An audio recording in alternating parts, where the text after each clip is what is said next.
The KwaZulu-Natal tribe worshipped a god whose origin could not be traced. And they worshipped this god on a special day. And on this day, no manual labor was performed. People could not harvest their crops. People were not allowed to do any kind of cultivation. The day was solely devoted to the worship of this god. This day of worship was Saturday. Saturday in the Zulu language means the day of completion or the last day. And what I find very fascinating is that they had these concepts of the Sabbath long before the arrival of the European missionaries. They had these concepts of the Sabbath long before the arrival of the European missionaries. They had these concepts of the Sabbath long before the arrival of the European missionaries. Concentrated in the shadow of the Soutpansberg Mountains in the far north of South Africa. To the casual observer, they look and live much like any other traditional Southern African community. But if you scratch below the surface, there are some intriguing differences. Here I am in South Africa, and there are these men wearing skull caps and talit, the shoulder wraps. And you would see this in any synagogue in America or Israel, but I never thought I'd see it here in South Africa. I want to find out how these people seem to have Jewish customs. Samuel Moeti is president of the Lemba Cultural Association. Pleasure. So, I'll be honest, I came into this village and the first word I heard was shalom, Yes. a Hebrew word. Yes. How's that possible? How is it that the Lemba are speaking Hebrew? The Lembas are the original Hebrews, and they were scattered, as you know, and they crossed into Africa. So they were scattered all over. So in South Africa, in many parts of South Africa, you find the Lembas who are actually Hebrews. Hebrew. So the Lembas claim to be descendants of ancient Israelites? Not claim, they are. They are? They are. Okay.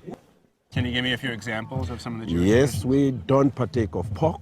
Okay. We don't mix milk with meat. It sounds to me like the Lemba have a unique culture surrounded by others who do not practice the same way. That is correct. We adore and worship Yahweh, the only one. We don't adore ancestral spirits. We don't worship idols of animals, trees, stones, the sun, the stars, or the moon, which Yahweh has made. Culture is the backbone. It's a unifying force. Yeah. Now, I know culture changes in accordance with time and place, but the root of culture remains the same. You see, now we have lost touch with our people for about 2,600 years now. The Lemba were convinced that they were a lost tribe of Israel. The problem was that no one believed them. They appeared to be completely African.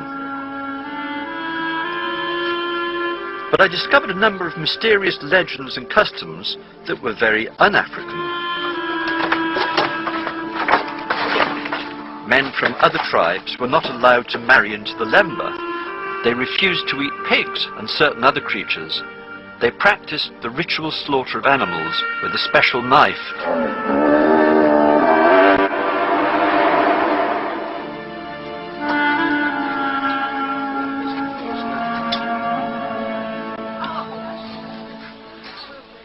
And they circumcised their male children at an early age. The Lemba story goes like this.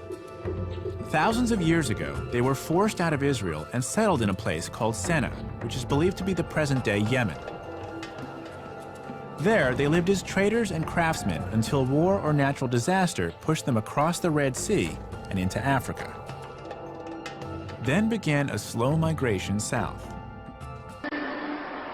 But final proof only came when the science of genetics was applied to Lemba oral history, and geneticist Trevor Jenkins decided to examine the Y chromosome of Lemba males.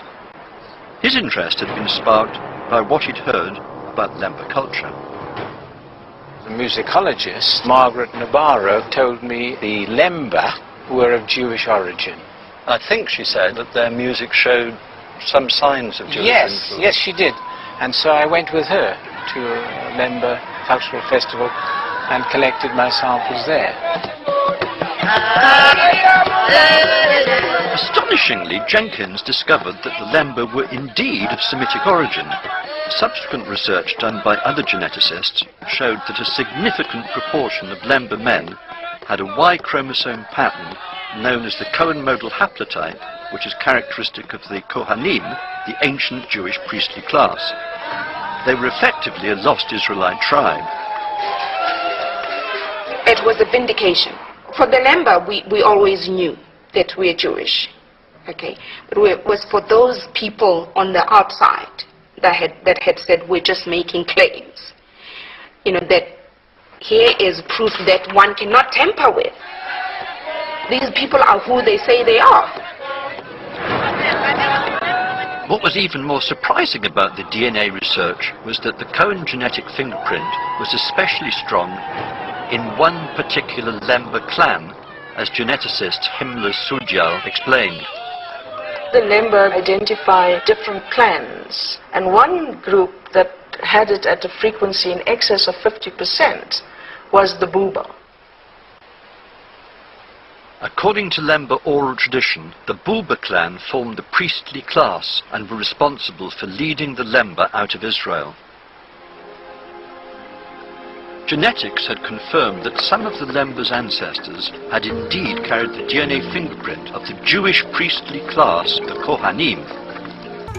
It's hard to believe that these people, who to the casual observer look just like the other African communities they live among, actually do have DNA passed down from Middle Eastern forefathers. This proves that when it comes to race, looks really can be deceiving. This annual festival is a chance for the oral history and traditional songs of the Lemba to be passed on to the next generation. This song tells the story of the Lemba's journey all the way from Israel to South Africa. Having traced this journey, I'm eager to hear what Samuel Moeti thinks about the DNA evidence. So the genetic testing actually proved to the doubters what you and your forefathers have been saying for generations. That must be exciting news. It is. I'll be honest, I hadn't heard of the Lemba. I knew very little about the people. But having spent time making the journey from Jerusalem down through Zimbabwe, having spent time here at this festival, seeing what your people are all about, I can only sum it up in one word, and it's shalom. Shalom. We've seen how science has backed up the claims of the Lemba in the face of years of doubt and prejudice. The archaeological clues, the DNA evidence, and the Lemba's own oral history add up to a very convincing argument. It was hard to believe that a tribe of black Africans could be the descendants of ancient Israelites. But that's exactly what they appear to be. Brothers and sisters, they are there. We are not lost. We are scattered. We are original Hebrew.